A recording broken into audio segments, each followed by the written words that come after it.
House will come to order. House will come to order. Gentleman from Jackson, for what purpose do you rise? Thank you, Mr. Speaker. We will start this evening by voting to suspend House Rule 114 to allow members of the Senate and the Governor to enter the chamber. Proceed, gentleman from Jackson. Thank you, Mr. Speaker. I move that House Rule 114 be suspended to receive the Senate and the Governor into the chamber. The gentleman from Jackson has moved that House Rule 114 be suspended to receive the Senate and the Governor into the chamber. Is there any discussion? Seeing none, all those in favor of suspending House Rule 114 will vote yes. Any opposed will vote no. Mr. Clerk, please ring the bell and open the board.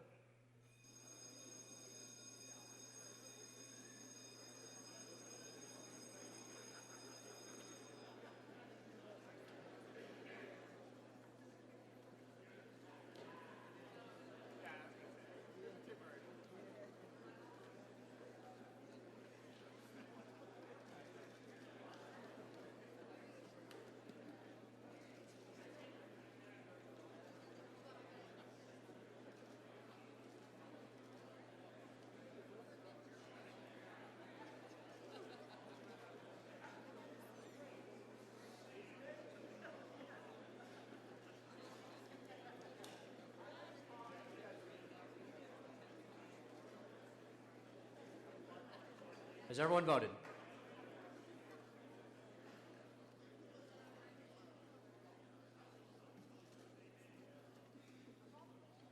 Mr. Clerk, please close the board and tally the vote. By your vote of 142 yes, 0 no's, you have moved to suspend House Rule 114. Gentleman from Jackson. Thank you, Mr. Speaker. The next order of business will be the State of the State address. Mr. Sergeant at Arms. Mr. Speaker, the members of the Missouri Senate now approach the chamber. Mr. Sergeant at Arms, please open the doors and allow the members of the Senate to enter the chamber.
The joint session of the 97th General Assembly, first regular session, will come to order. Please take your seats. Mr. Sergeant at Arms.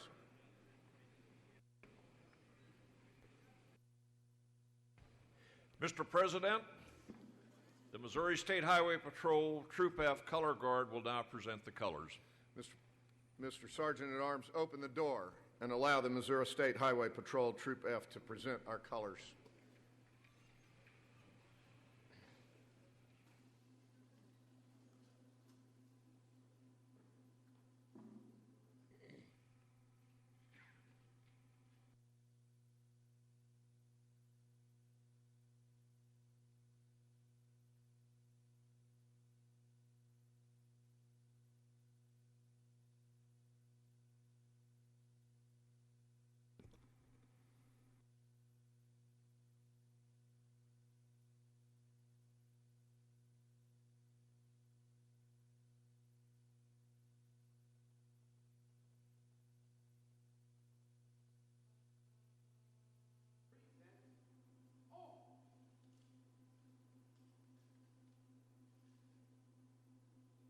Please join with me in the Pledge of Allegiance to our flag.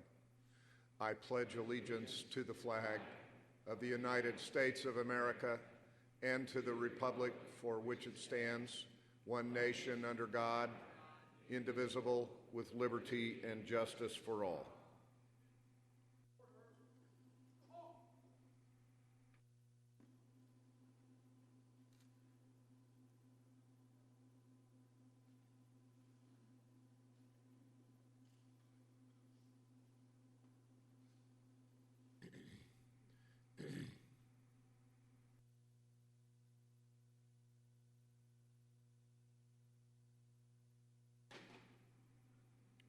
Thank you. The clerk of the House will open the board. All members of the House signify your presence by voting aye. Mr. Clerk, please ring the bell and open the board. The Secretary of the Senate will call the roll for members of the Senate. Senators Brown, Chappelle Nadal, Cunningham, Curls, Dempsey, Dixon, Emery, Holzman, Justice, Kevney, Kehoe, Kraus, Logger, Lamping, Lavoda, Leibla, McKenna, Munslinger, Nasheed, Nieves, Parson, Pierce, Richard, Romine, Roop, Sater, Schaaf, Schaefer, Schmidt, Sifton, Sylvie, Wallingford, Walsh, Wasson.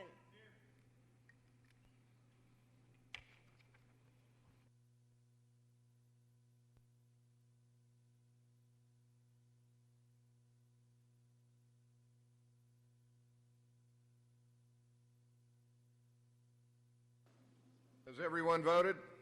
The clerk of the House will close the board and tally the vote. There are 148 members of the House present and 33 members of the Senate present, and a quorum has been established. Will the Joint Escort Committee for the Governor please assemble at the rear of the chamber? Representatives Swan, Fouch, Hanson, Burleson, Gosen, McKenna, Frame, Morgan, Newman, and Runyons.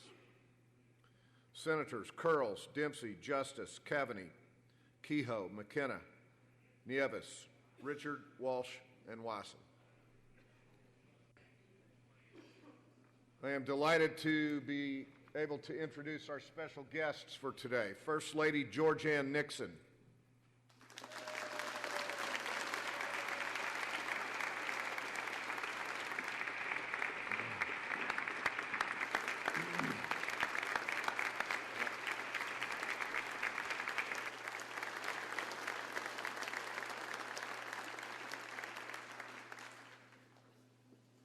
And her son, Will Nixon, right? Jeremiah.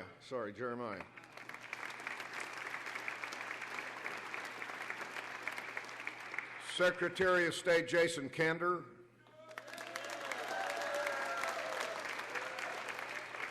Attorney General Chris Koster.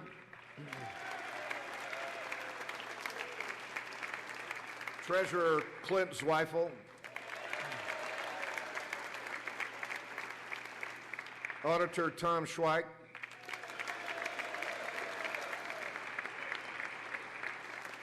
Judges of the Supreme Court, Judge Patricia Breckenridge. Judge Mary Rhodes Russell.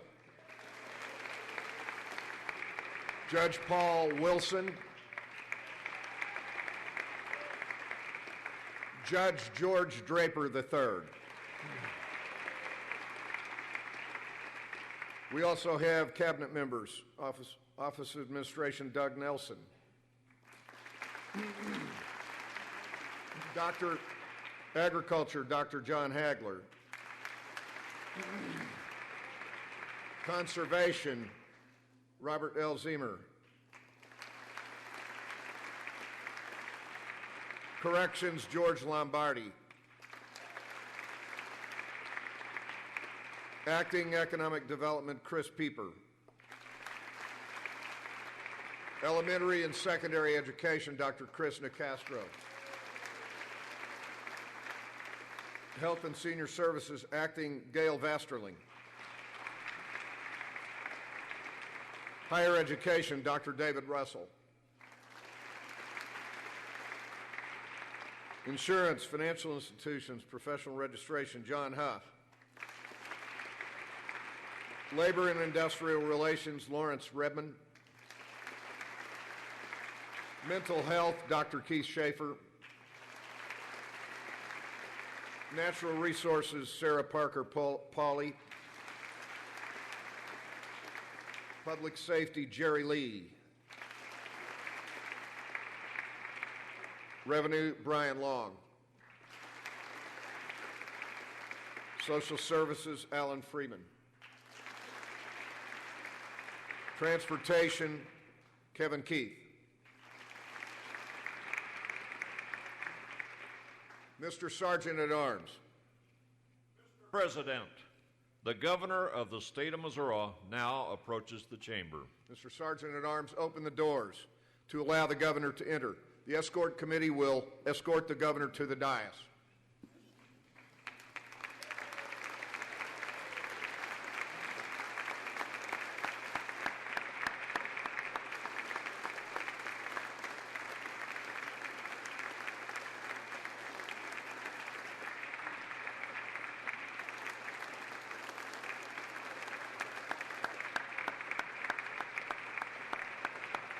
Somebody bumped this, he said. Can you still see the screen? Let me see. He can see. He can see.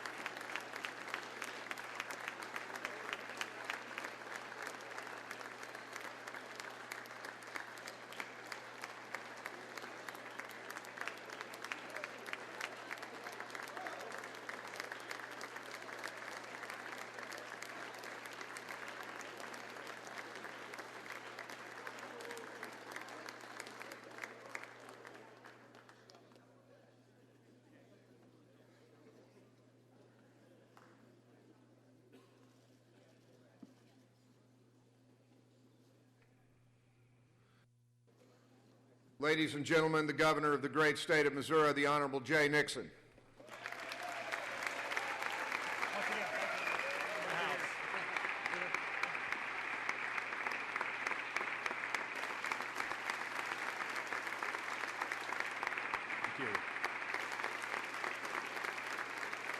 Thank you.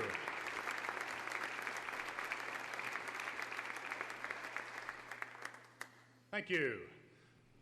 Thank you, President Pro Tem Dempsey, Speaker Jones, judges of the Missouri Supreme Court, Lieutenant Governor Kinder, state officials, members of the legislature, members of my cabinet, and my fellow Missourians. This evening, it is my pleasure to be joined by the love of my life, Missouri's outstanding First Lady, Georgianne Nixon.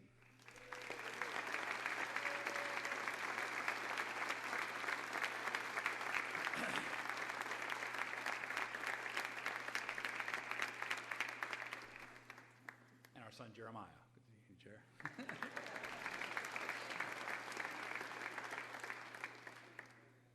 Before I begin to lay out our state's agenda for the year, I would like to thank the people of Missouri for the privilege of serving a second term as governor. I am grateful for your continued trust and support and the opportunity to lead our great state forward. Now, looking around this chamber tonight, I see folks with different backgrounds, different ideologies, and different interests.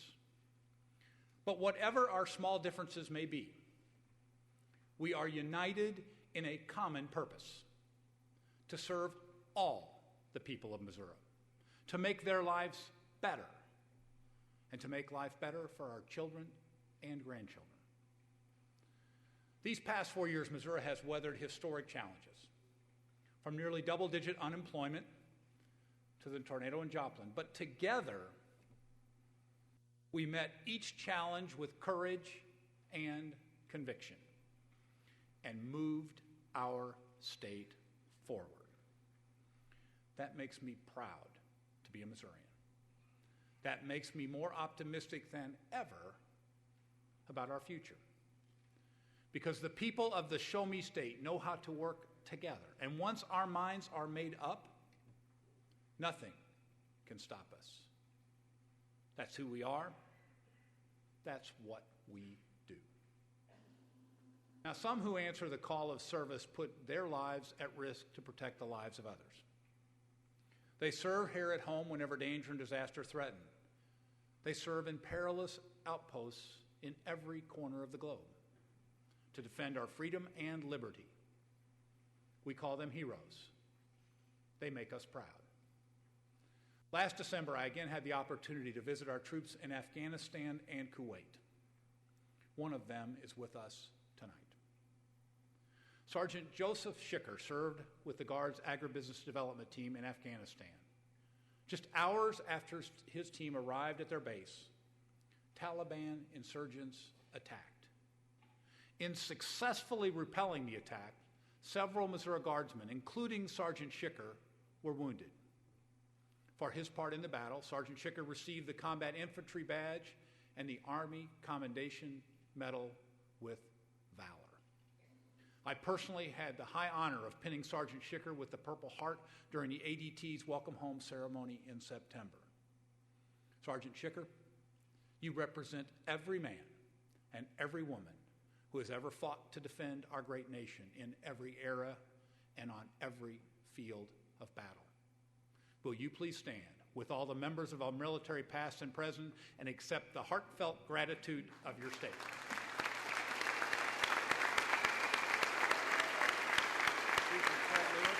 Yeah.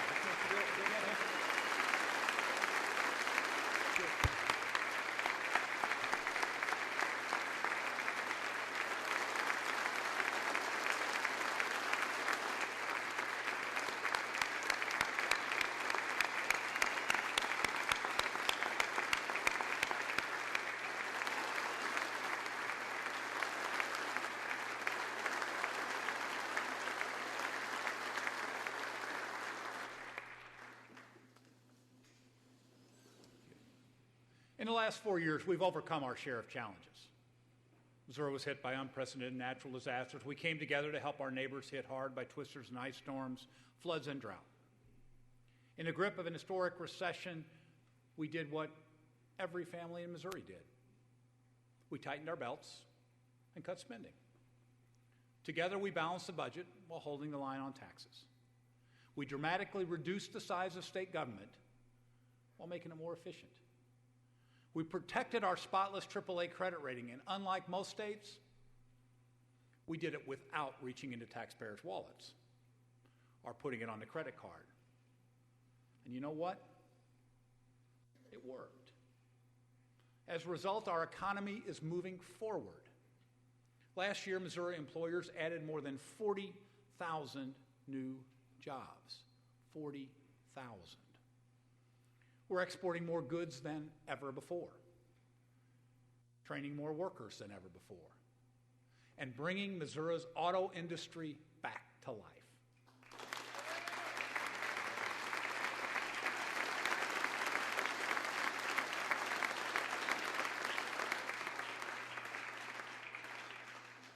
2 weeks ago, on the day after my inauguration, I went back to Detroit to meet with auto suppliers and manufacturers. We got our first good look at the Ford Transit, one of the fantastic new vehicles we're going to build right here in the Show Me State. A top Ford exec said that if we hadn't come together during that special session 2 years ago, the Claycomo plant would have closed. That would have put those 4,000 workers out of a job and pushed Missouri's auto industry to the brink. Instead, automakers are investing more than $1.5 billion in Missouri, creating thousands of jobs at the Ford plant in Claycomo, the GM plant in Wentzville, and suppliers in every corner of our state. Yeah.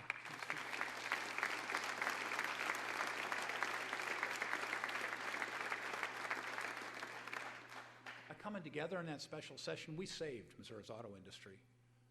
So when the skeptics say that nothing gets done in this building, or when the press writes that the two parties can't come together, think of those workers and their families. And remember, what we do here really matters. And that same spirit is needed now more than ever to keep Missouri moving forward. Together, we've kept our fiscal discipline, and our economy is gaining ground. We now have a unique opportunity to build a better future for our children. We must seize it. And nothing will have a greater impact on our children's future than the commitment we make now to their education.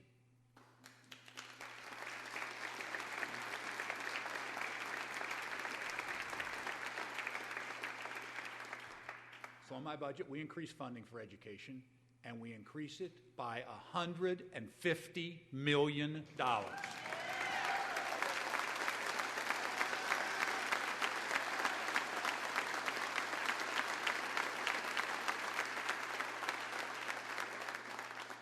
That's $17 million more for early childhood education. That's $34 million more for higher education. And that's $100 million more for our K through 12 classrooms.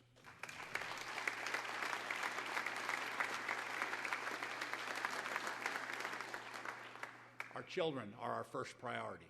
They are Missouri's future. Now, of course, with increased funding come higher expectations. We expect better test scores, better graduation rates, more college degrees, and more Missourians ready to compete for the best jobs in the global economy. We've all got to do better. And that means everybody, students and teachers, parents and principals, coaches and college presidents. Increased funding means increased accountability. And we know the early years of a child's life are especially critical. Over the past few weeks, I've visited preschool classrooms in Greenville, Nixon, Parkway, and St. Joseph. Local communities committed to giving their kids a strong foundation for lifelong learning. And the first official business of my second term was to meet with leaders in preschool education. We discussed ways to ensure that every young child comes to school ready to learn and ready to succeed. The clear consensus: early childhood education is a smart investment with a big return. We want every child in every Missouri community, no matter their family's circumstances, to get the best possible start.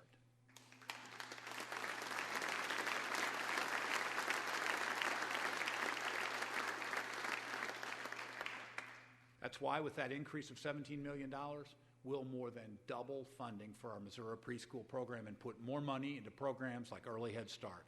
Move kids forward early.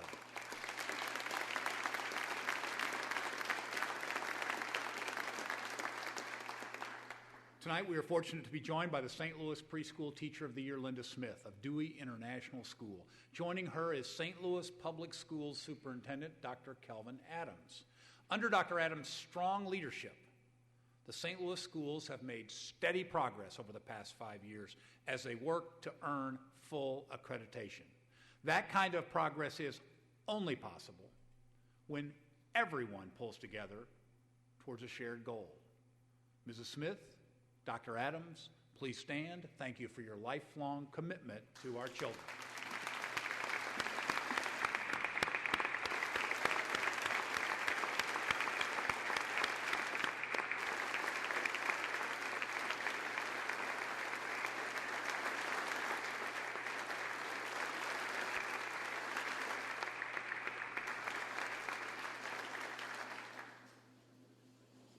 Now, in the past 4 years, our schools have made steady gains. Math scores are up. Reading scores are up. And I'm proud to report that Missouri's high school graduation rate is now the 7th highest in the nation.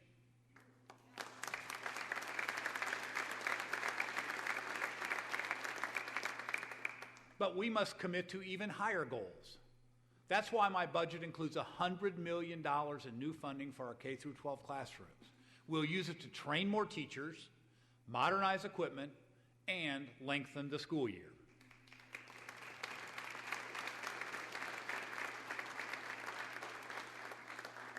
Right now, Missouri has the 4th shortest school year in the nation.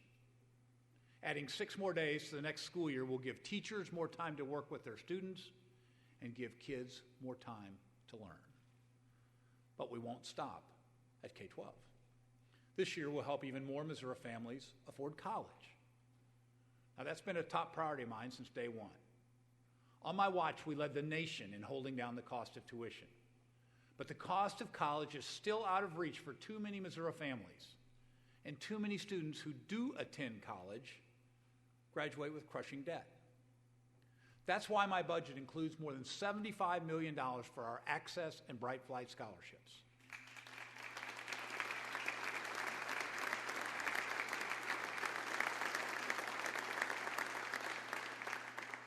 And it increases funding for our A-plus scholarships, which cover tuition and fees at all our public community colleges. To qualify for an A-plus scholarship, high school students must keep their grades up, have excellent attendance, and stay out of trouble. Since I've been governor, we've expanded the A-plus program to 150 more schools, but there are still schools that aren't part of the A-plus program. So their students can't even apply for A-plus scholarships. That's unfair to these kids, and we're going to fix it. This is the year we will expand our A-plus scholarship program to every public high school in the state.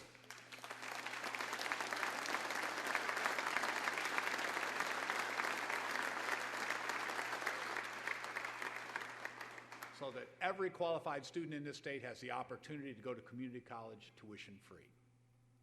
Now, the dream of a college education should be within reach for all Missouri families, because education is the best economic development tool there is.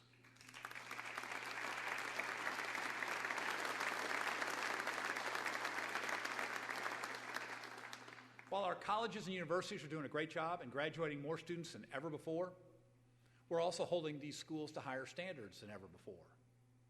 2 years ago, I convened a summit to lay out my agenda for higher education. I challenged the leaders of all our public 2- and 4-year institutions to develop a new funding model based on performance. And that's what we did. My budget includes an increase of $34 million for higher education, but instead of funding schools based merely on what they've received in the past, we'll tie new funding to specific performance goals, like increased student retention, higher graduation rates, and improved learning. We will achieve higher academic goals with greater accountability. Yes, we will.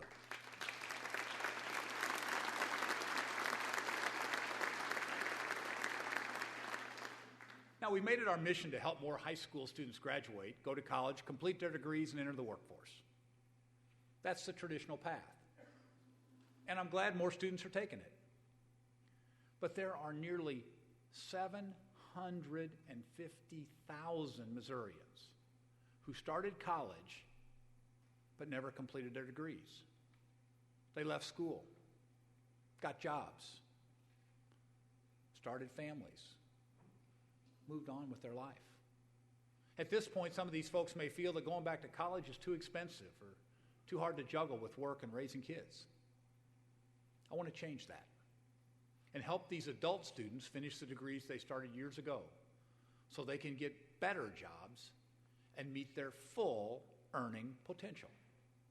This year, we'll do more to help these adult students finish their degrees online from an accredited university that's putting down new roots in Missouri. Let me tell you about its history.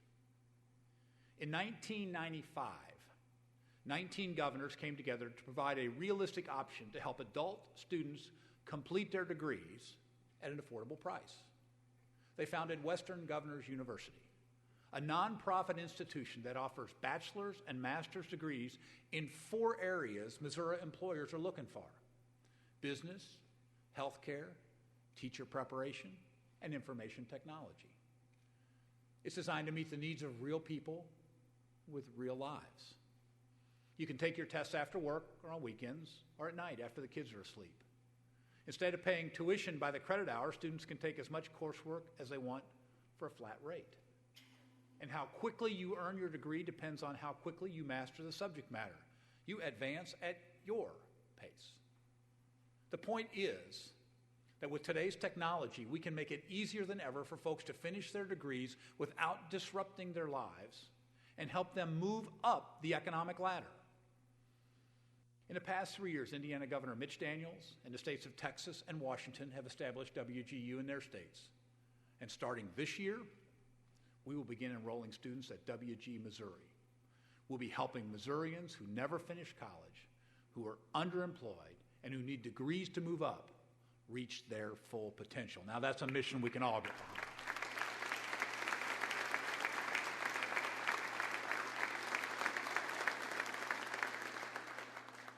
Now, throughout state government, we've applied business principles to make the most efficient use of taxpayer dollars, cutting waste, doing more with less, making better use of technology. And as a result, the state workforce is now the smallest it has been in 19 years.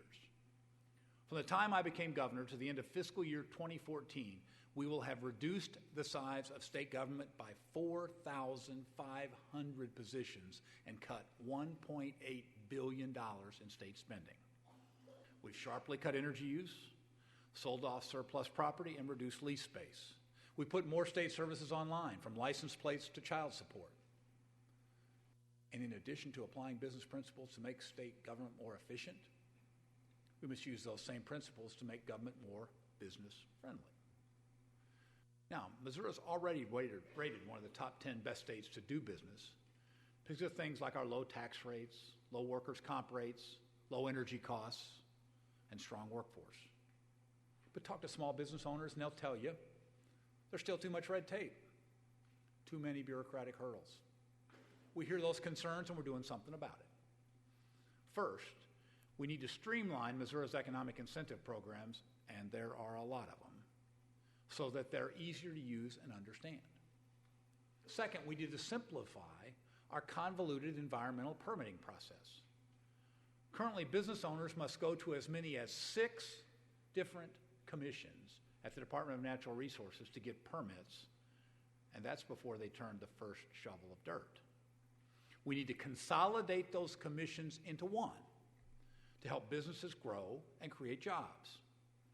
And while we're at it, I propose we eliminate another 10 commissions at DNR that are redundant and unnecessary.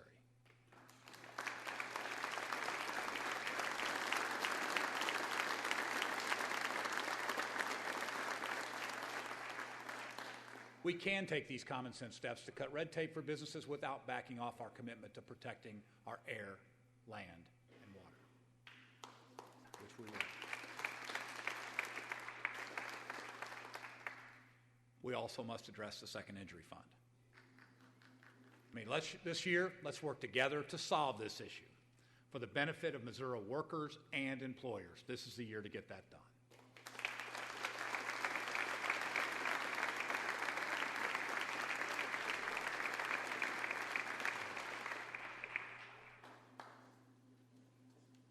In a highly competitive global economy, employers need access to a highly skilled, well-trained workforce. That's why I've made it a top priority to give Missouri workers the skills they need to compete for the jobs of tomorrow. Since I've been in office, we've dramatically increased our investment in worker training, helping 150,000 Missouri workers sharpen their skills and get better jobs in their field.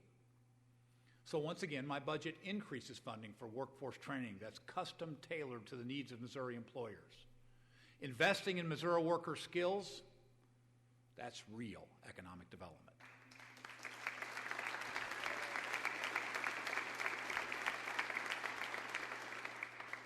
But job training doesn't just happen in the classroom or on some work site.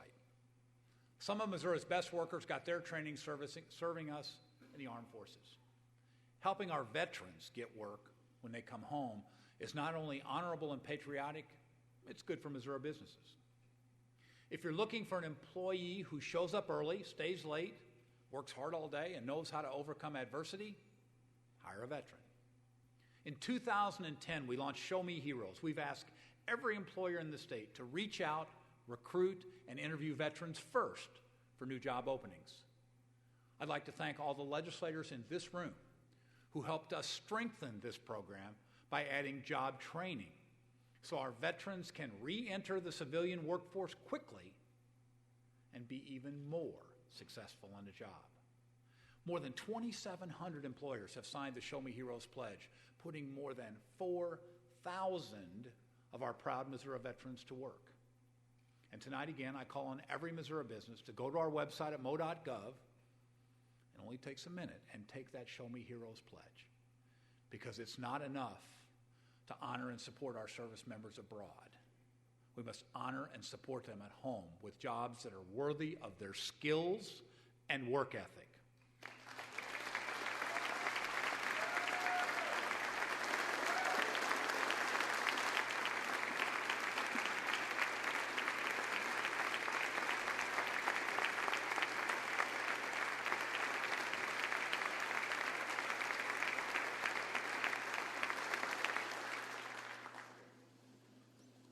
Now, for the third straight year, I am proud to report that we are shipping more Missouri goods around the world than ever before. Missouri exports hit record levels in 2010 and topped the $14 billion mark with double-digit growth in 2011. And we're on track to break records again.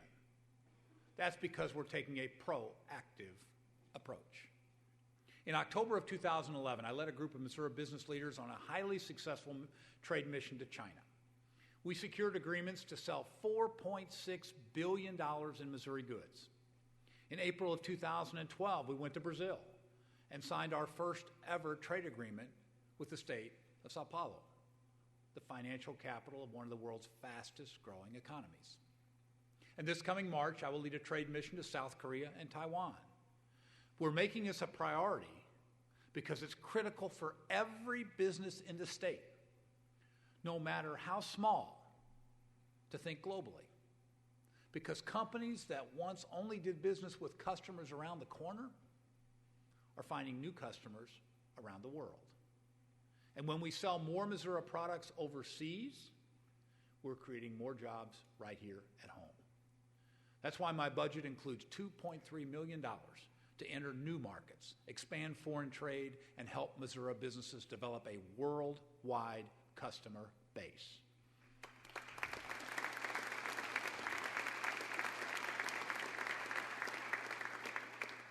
Now, one of our export superstars comes from one of Missouri's oldest family-owned businesses, Volpe Foods in St. Louis.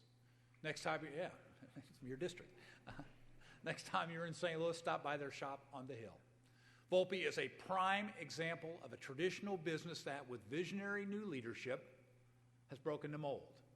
With the help of our Departments of Agriculture and Economic Development, Volpe has doubled its exports in growing markets like Japan, South Korea, Taiwan, and Costa Rica. Representing all Missouri exporters, please welcome the CEO of Volpe Foods, Lorenza Passetti from St. Louis. Lorenza.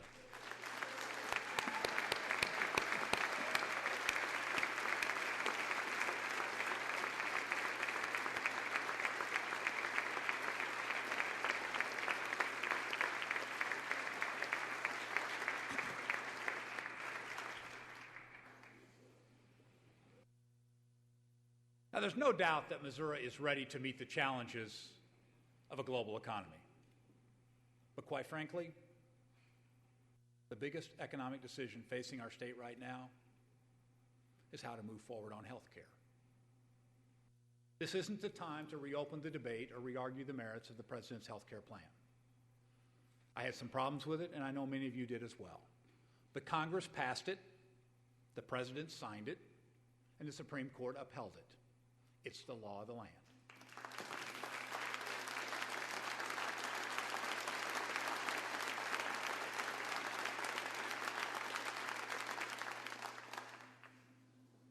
And it's not within our power to rewrite federal laws, even if we wanted to. It is within our power. It is our responsibility to now do what's right for Missouri. And the question before us is a narrow one. Will we bring the tax dollars that Missourians send to Washington back home to strengthen our Medicaid system here in Missouri? Or will we let the tax dollars that Missourians send to Washington be spent in other states instead? Other states would get the benefits, we'd get the bill. The answer is clear. The people of Missouri deserve to see their tax dollars come back to their communities.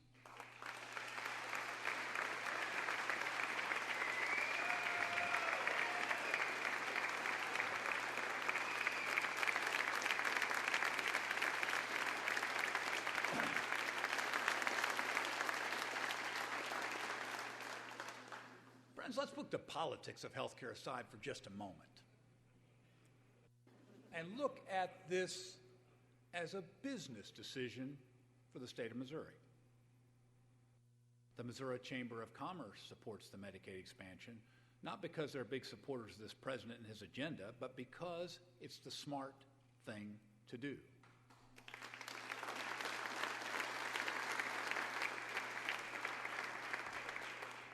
They know that bringing billions of dollars back to Missouri is good for our state's economy. The Kansas City Chamber of Commerce has endorsed the Medicaid expansion. So have the chambers in Independence, Springfield, Lee Summit, and St. Louis. So have the Civic Council of Greater Kansas City, Kirksville-Ready, and our friends at the Associated Industries of Missouri. Would these leaders from these business organizations who have joined us tonight because of the importance of this issue, please stand. Thank you for your leadership for our state.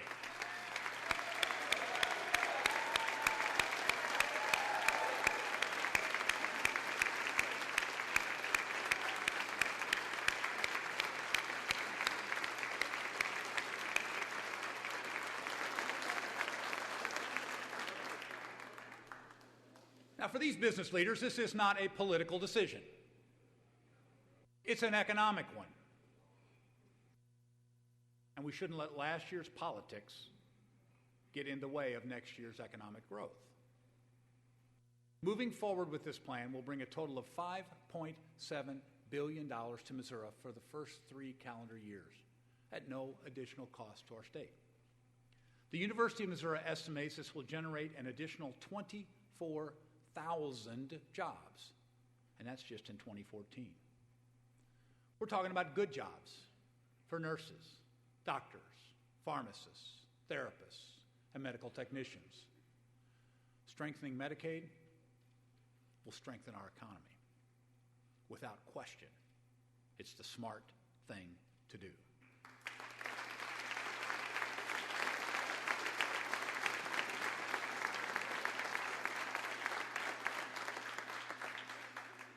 I know there are some who have voiced concern that Washington will not live up to its commitment.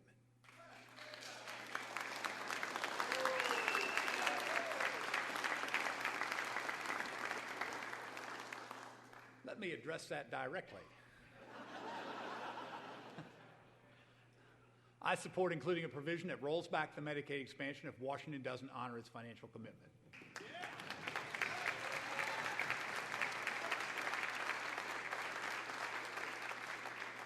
Washington drops the ball, we'll do what's right for Missouri. Quite frankly, we always do what's right for Missouri.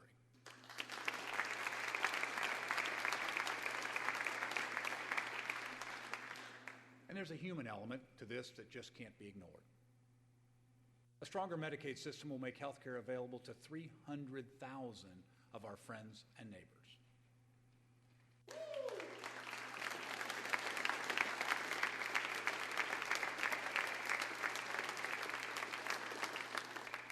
Let me be clear about who these people are. They're working Missourians.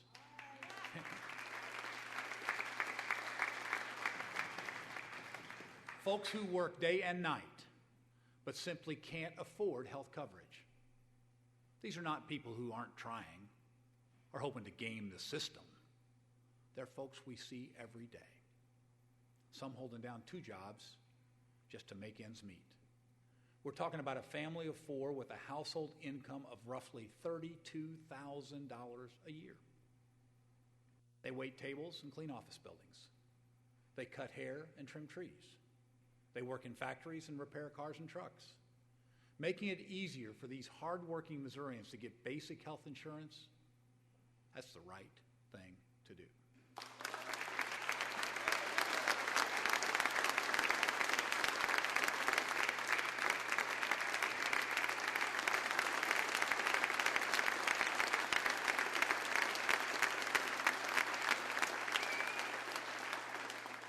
Because these folks can't afford doctor's bills or insurance, they often end up in our hospital emergency rooms because it's the only option for their family. In their shoes, you'd probably do the same thing. It's a terrible way to deliver health care. It drives up premiums for people who do have health insurance, and that must change.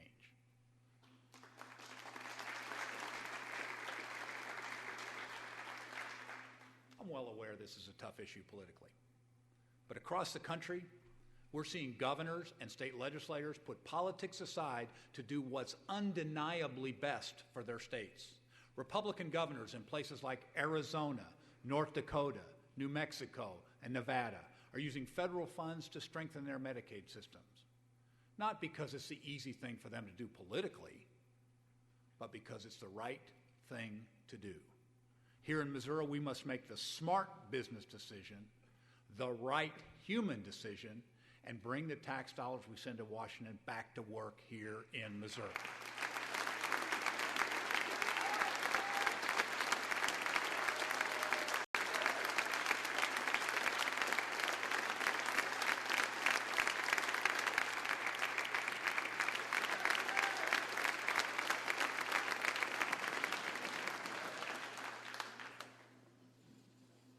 On another healthcare front, in recent years, we have seen the tragic consequences when people with serious mental illness don't get the help they need. Right now, many people with severe mental illness only get treatment when they reach a crisis point. That's too late. My budget includes $10 million to help those with mental illnesses get timely, effective treatment in their own communities.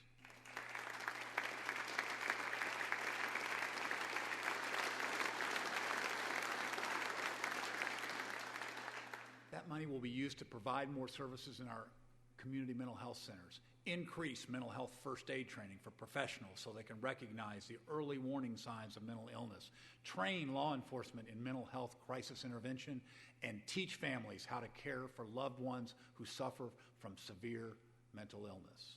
We must do everything in our power to get folks the treatment they need before it's too late.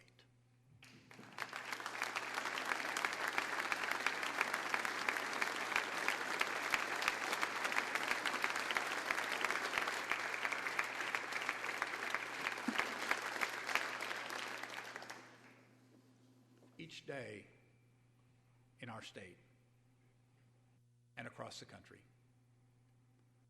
tragedies occur that don't make the headlines and often don't get reported at all. I'm talking about domestic violence.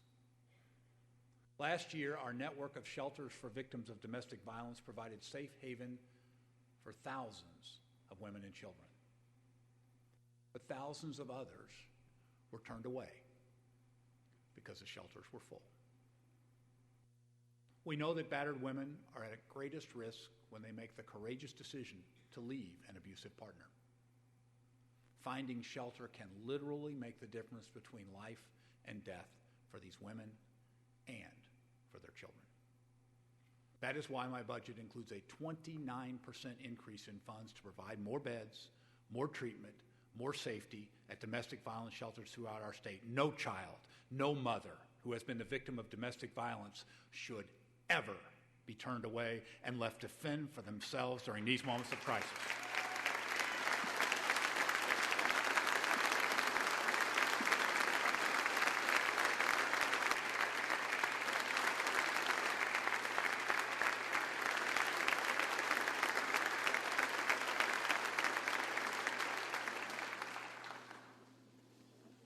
These past 4 years, we have opened new doors for thousands of Missourians with disabilities.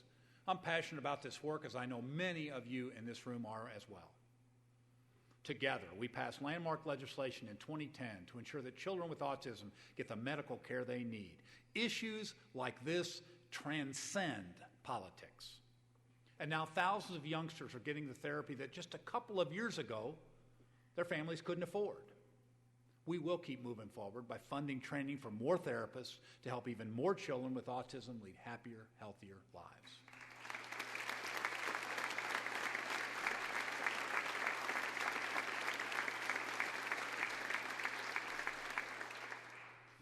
In October of 2010, we started the Partnership for Hope, and it's already helped thousands of people with developmental disabilities live fuller lives. My budget includes funds to expand this vital program to 1,000 more Missourians, some of whom have spent years waiting for services. By the end of 2014, we'll be serving more than 3,500 people with developmental disabilities, Missourians like Vishal Patel. Vishal is 23. He has a rare form of cerebral palsy and gets around in a motorized wheelchair. For years, Vishal had to crawl or have his parents carry him upstairs in their home just to take a shower. The Partnership for Hope provided Vishal with a stair lift, a roll-in shower, a permanent ramp, and the physical therapy he needs. But as he told me in a letter, his real dream was to get a real job with a real paycheck. The partnership arranged for him to volunteer every Friday night at a movie theater in St. Peter's. And you know what? Vishal did so well that just before Christmas, they offered him that real job with a real paycheck. His first day was January 4th. Vishal represents the many Missourians with disabilities who are now entering the workforce thanks to the Partnership for Hope, and the enlightened business owners who recognize the value of these outstanding workers. Vishal is here tonight with his job coach, Pam Westoff, and Peg Capo, who runs the program in St. Charles County. Please welcome the newest member of Missouri's workforce, Vishal Patel.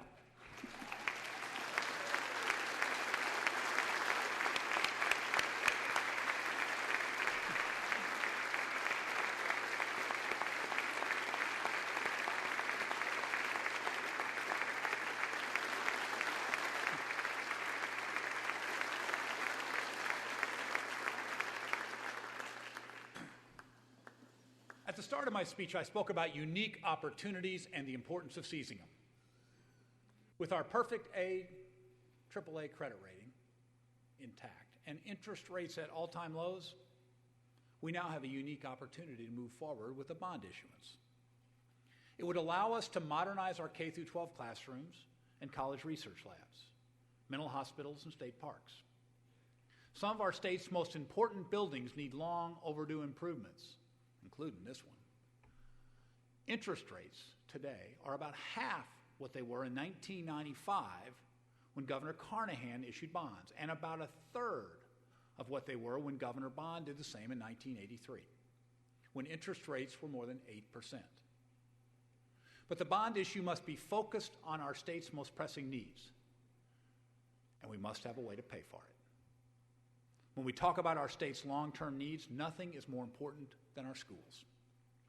A bond issuance will allow the state to establish a permanent, low-interest loan fund dedicated to improving our local schools, which is why I am proposing the creation of the BOOST Fund. BOOST stands for Building Opportunities in Our Schools Today. Because, folks, let's not kid ourselves. If we want our children to get a first-rate education and compete in a 21st century global economy, they'll need first-rate 21st century facilities. State-of-the-art computers and science lab, libraries and wired classrooms. The BOOST Fund will go to work in your communities, in schools in every corner of our state.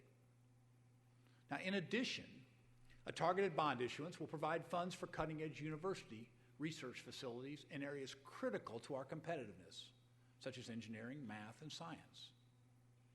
Bond proceeds will also allow us to build a new and improved Fulton State Mental Hospital.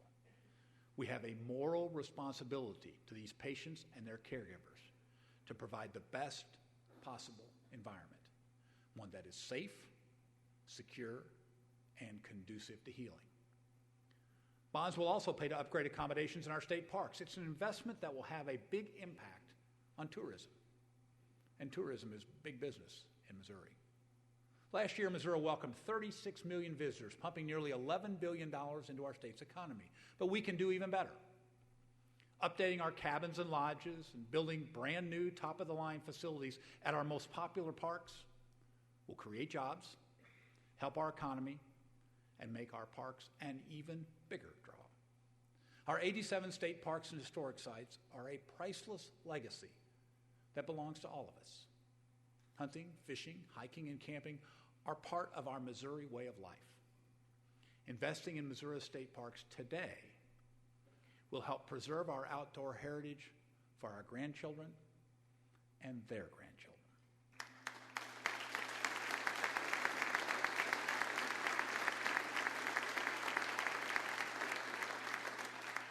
Now, as I said before, we can only move forward with a bond issuance if we have a way to pay for it.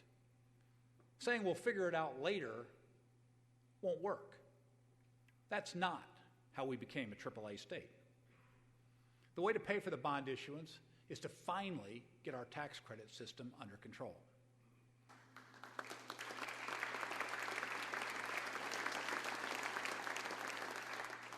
We've worked on reining in tax credits for years. In 2010, I appointed a statewide bipartisan tax credit commission to study the issue. That commission tapped the expertise of Missouri leaders in business, education, labor, and government. They recommended a series of pragmatic, fiscally responsible reforms to rein in tax credit expenditures and ensure these programs provide a strong return on taxpayer investment. But 2 years later, these reforms have yet to pass. And the costs of inaction continue to grow. Last year, tax credit redemptions grew to a staggering $629 million. That's 1/12 of our entire general revenue budget. That's not fiscally responsible. This is the year to get comprehensive, fiscally responsible tax credit reform legislation to my desk and get smart, strategic investments to move our state forward. This is the year.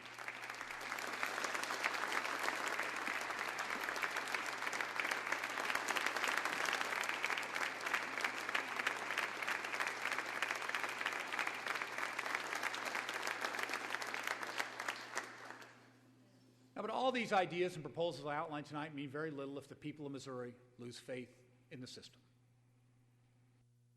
Missouri's ethics laws are among the weakest in the nation. Every year as governor, I put forward my agenda for ethics reform. And I know many of you have made genuine efforts to pass legislation. The list of reforms we must implement is long.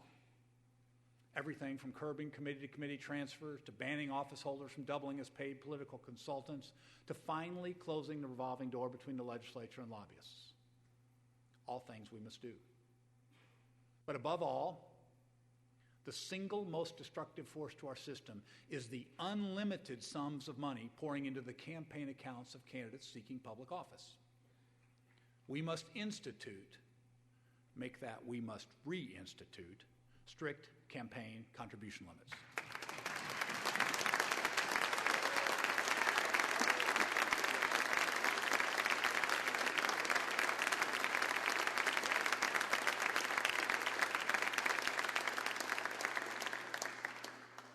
Each time a wealthy individual, our business, or special interest sends a check for $20,000 or $50,000 or $100,000 to a candidate, the public's trust erodes just a little bit more.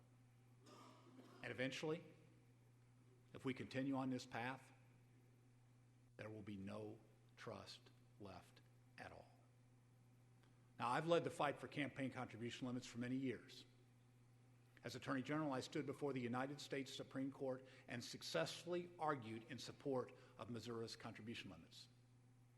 And as your governor, I stood before you every year and made the case for them. This year, if the legislature does not send a campaign contribution limit bill to my desk, I will do everything within my power to get it on the ballot and make sure it passes.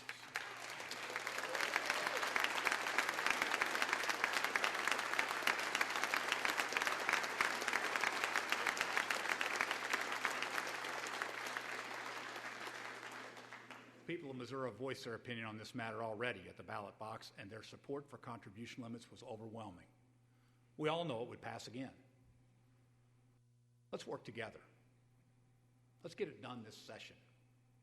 The era of limited contributions to candidates must end.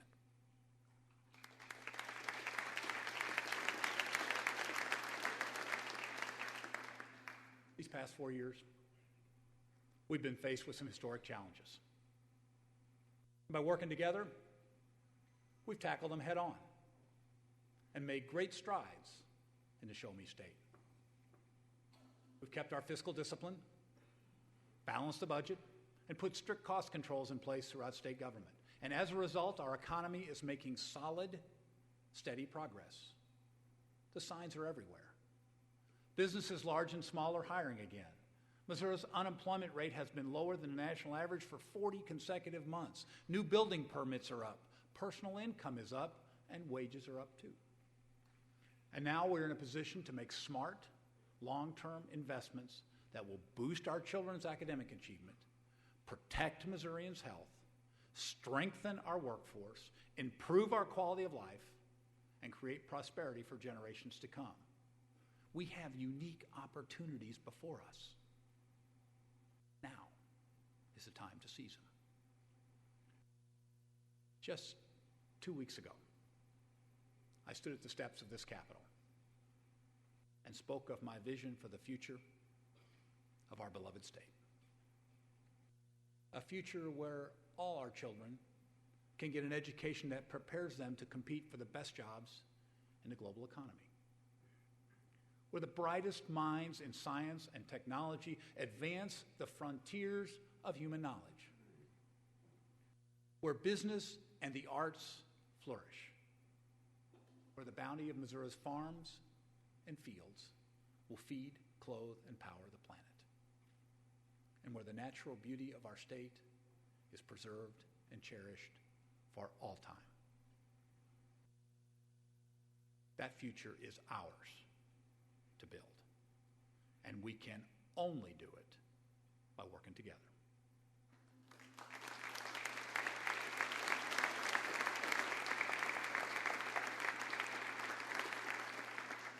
When I first came to the Capitol in 1987, I was the youngest person in the Senate. I had a lot to learn. And I was fortunate to serve with many dedicated and capable legislators on both sides of the aisle. They showed me what public service is and what it requires of each of us. Republicans and Democrats didn't agree on everything back then, just like they don't now. We had a divided state government with a governor of one party and the other party holding a large majority in the legislature, just like we do now. But we worked together to get things done for the good of the people. I've been in public service for a long time, more than a quarter century. And in those many years, my faith in the people of Missouri has never faltered. My faith in our bedrock values has never wavered. And I have always been mindful of and inspired by the words inscribed on the Great Seal of Missouri, on our flag, and in these marble halls. Let the good of the people be the supreme law. This is our call to action, our common oath and rallying cry. This is our sworn duty. Ours is a sacred calling. Our time is short. Let every action we take in these halls and in the offices of the people's government be guided by that supreme law, the good of the people. Now let us seek God's everlasting grace and protection to finish the good works he has entrusted to our care. God bless Missouri. God bless the United States of America. Thank you and good evening.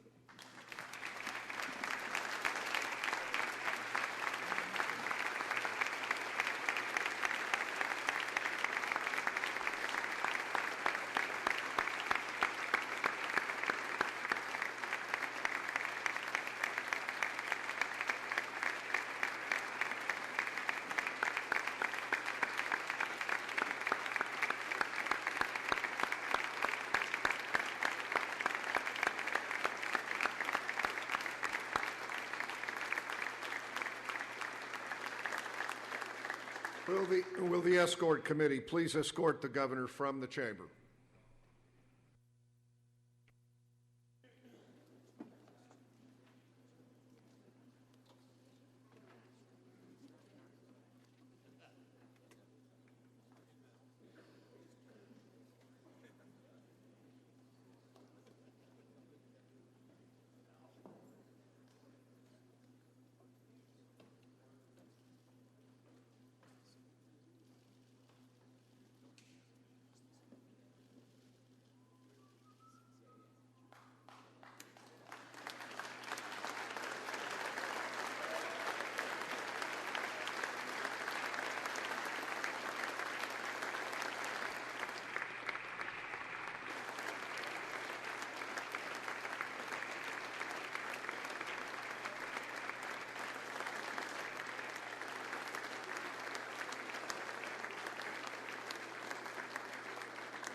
Four-minute stations, 4 minutes to Republican response.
3-minute stations, 3 minutes to Republican.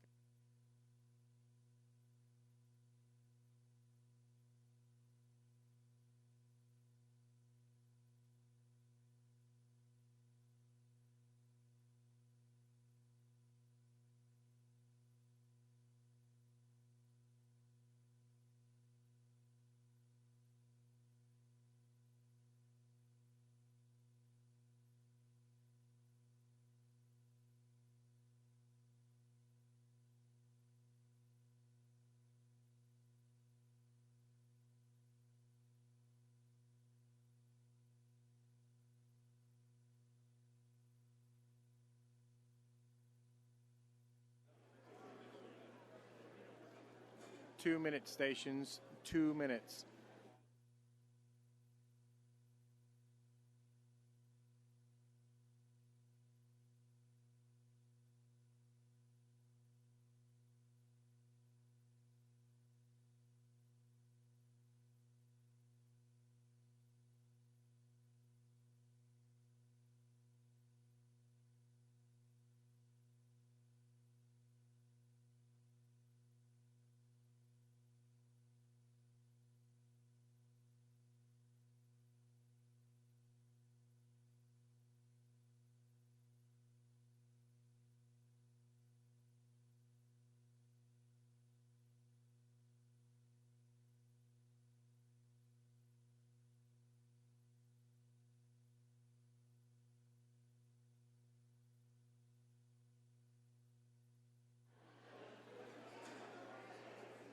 One-minute stations, 1 minute to Republican response.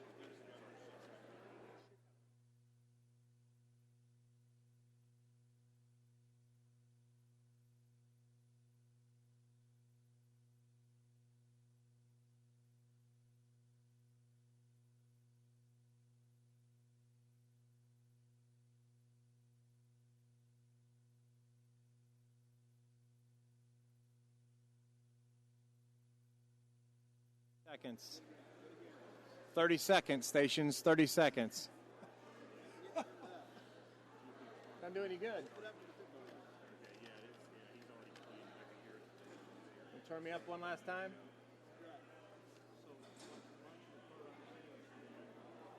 Ten seconds. 10 seconds.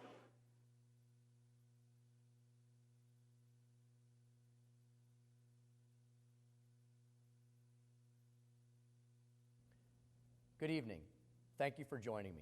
I'm Tim Jones, Speaker of your Missouri House, and it is an honor to speak with you tonight. Last November, the people of Missouri sent record numbers of Republicans to Jefferson City to govern and to advance an ambitious policy agenda, an agenda focused on strengthening our state's economy, reforming our education system, and creating opportunity for all Missourians. Missourians also gave their support to Governor Nixon, a self-proclaimed independent, fiscal conservative who has proudly reaffirmed his intention to work with Republicans to keep tax burdens low, government small, and the bureaucratic red tape to a minimum. It was a governor our state rarely saw during his first term in office, but after seeing his newfound approach to governance, I'm cautiously optimistic about working with him in the years ahead. Moments ago, you heard the governor outline his priorities for the upcoming year. While some of the common ground the Republicans he discussed on the campaign trail is still there, many of his new proposals, ones that would create a bigger, more intrusive government bureaucracy, threaten to create a chasm that no amount of bipartisanship can bridge. And in the past, as in tonight, the governor has articulated grand concepts, but provided little detail. Many in the legislature, on both sides of the aisle, are concerned about the governor's pattern of retreating behind rhetoric instead of leading and engaging with us to find solutions. So I challenge the governor, for the good of all Missourians, to break from his past pattern of ivory tower executive isolation, roll up his sleeves, and work with us to find common ground. I welcome his participation. In the months ahead, Republican leadership in the House and Senate will work with the governor on the issues the people of Missouri entrusted us to address when they elected us to office. We have profound differences, but we will focus on the places where we may find agreement. Areas like the critical task of improving our state's aging and failing infrastructure. We must work together to make sure our roads and bridges, the essential transportation routes vital to economic development, are maintained, repaired, and when necessary, rebuilt. We also believe it's important to review the effectiveness of our state programs, including Missouri's 61 tax credit programs. Many of these programs accomplish a worthwhile goal, but oversight and accountability are required. We will eliminate the credits that do not work, cap programs at a reasonable level to provide budget certainty, and ensure that taxpayers are protected. And if the governor's leadership is absent, as it has been many times over the past 4 years, or when the proposals he pushes are radically different from the campaign promises he made, we will not hesitate to use our historic majorities that the people entrusted us with to pursue our agenda to reform and transform our state. A prime example is the governor's call to expand the welfare state by adding 300,000 Missourians to the Medicaid rolls. It's a call that has come courtesy of Obamacare in Washington, D.C. It's a call the Republican-led legislature will not answer. 8 years ago, Republican leadership made the difficult but desperately needed decision to rein in a welfare system that was growing at an unsustainable rate. It was a decision that saved the state billions of dollars and staved off almost certain bankruptcy. Today, we are faced with a similar decision. On one side, we have a governor and a federal government that believes bigger government is the answer. They want to take us down a fiscally irresponsible path that will saddle future generations of Missourians with a bill they cannot afford. It's a path Republicans will not follow. Why should we pour billions of your hard-earned tax dollars into a broken system? That would defy basic economic sense. We will not follow the lead of out-of-touch bureaucrats whose reckless spending has pushed our nation to the brink of financial disaster. Instead, Republican leadership will propose a plan to transform our Medicaid system, to repair a broken system so that it works as intended by providing quality care to the neediest Missourians. Republicans have always stood for providing opportunity to those who are truly in need, and that is where your hard-earned tax dollars should be spent. Our commitment is to stay true to the will of the people who have consistently voted with large majorities against the economy-crippling provisions of Obamacare, to find ways to keep the size of government small and to steer our state away from the same kind of fiscal cliff our federal government cannot seem to avoid. We also call on Governor Nixon to stand in support of the many Missouri hospitals that provide care to the and underinsured. The federal government's decision to cut the dish payments that reimburse hospitals for the care they offer is one we must oppose together. This ploy by the White House to force the hands of states like ours to expand Medicaid must be rejected, and we must develop a Missouri solution that will allow hospitals to continue to provide care, one that doesn't require a massive expansion of government that Missouri taxpayers simply cannot afford. Instead of adding more bloat to the bureaucracy, our efforts this year must focus on strengthening Missouri's economy, a goal that requires both short-term and long-term solutions. In the short term, we can improve our business climate and attract new employers and new jobs by making Missouri's employment law standards comparable to national standards. Over the past several years, Missouri's courts have made misguided rulings that have created uncertainty in our legal environment. The result is that compliance is now more difficult for existing employers, and potential businesses are discouraged from setting up shop in a state where frivolous lawsuits are far too common. It's time to put Missouri employers on a level playing field with their competitors around the country, to provide certainty in the legal system that allows businesses to focus on growing their businesses and creating jobs rather than worrying about unnecessary lawsuits. We also must work to protect one of our largest employers in Missouri, the healthcare industry. It is critical that we correct a misguided court decision that opens the door for endless lawsuits with unlimited damages, a decision that will drive doctors out of the state, destroy jobs, and reduce Missourians' access to care.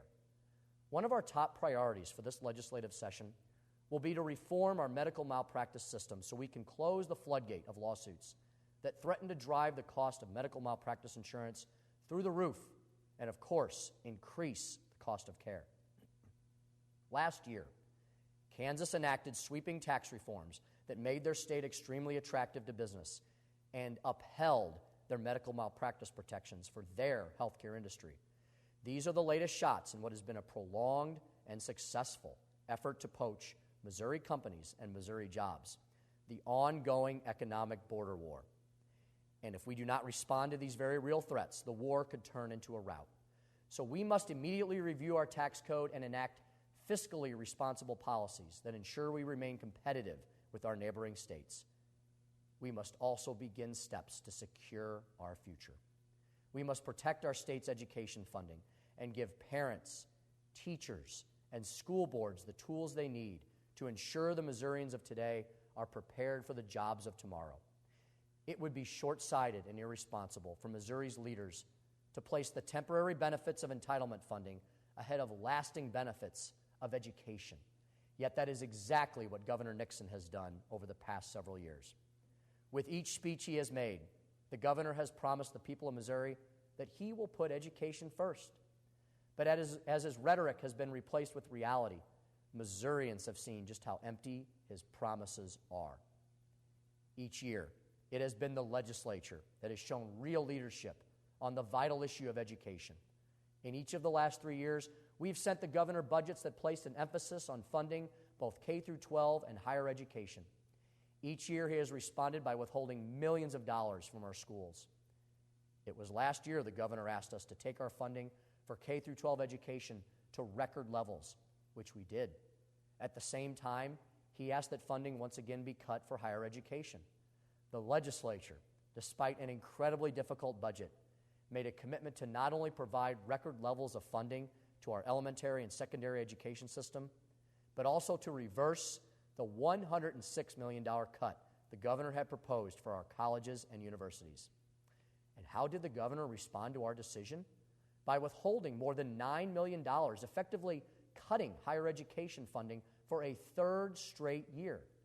And yet, despite these claims that these cuts had to be made to balance the budget, he was able to find nearly $6 million of your tax money to buy a brand new plane.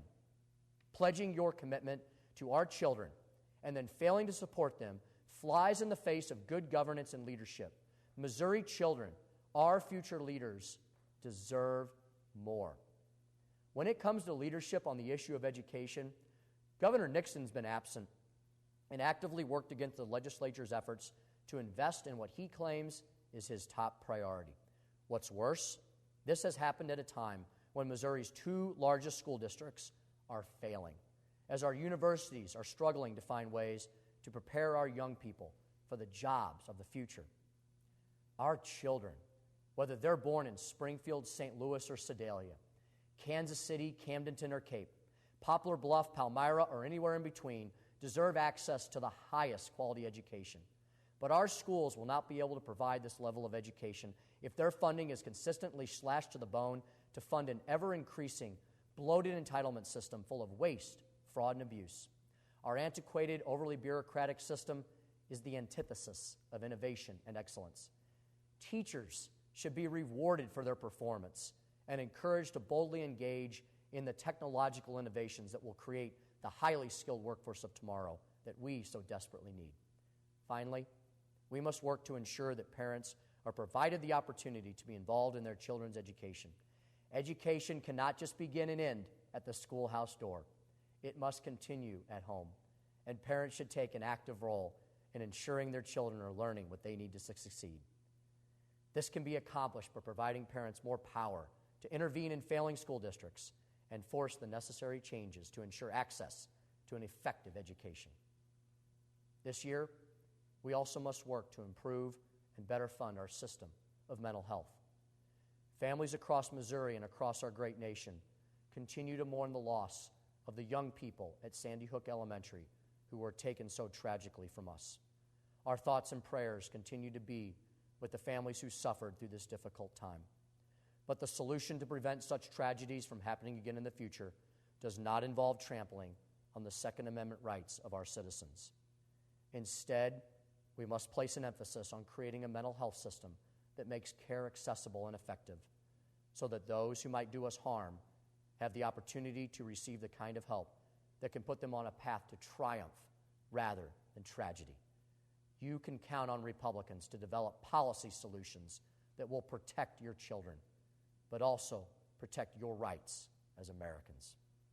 You sent us to Jefferson City for results, and Republicans in the General Assembly are committed to leading a government worthy of the citizens it serves. Whether it's education innovation or labor reform, saving our healthcare industry, or balancing our budget with fairness and equity.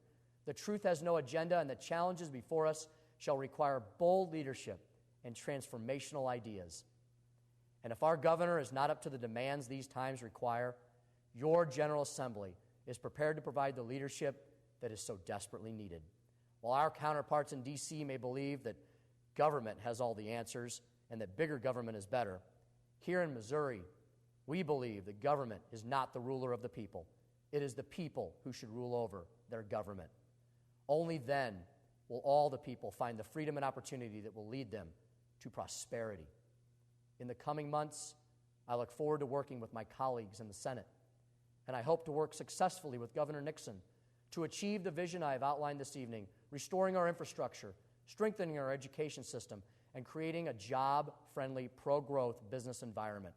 Together, we can achieve these goals and create a better future, full of opportunity for all Missourians, a place where future generations work, raise their families, and are proud to call home. Thank you for listening this evening. May God bless you, and may God continue to bless the great state of Missouri.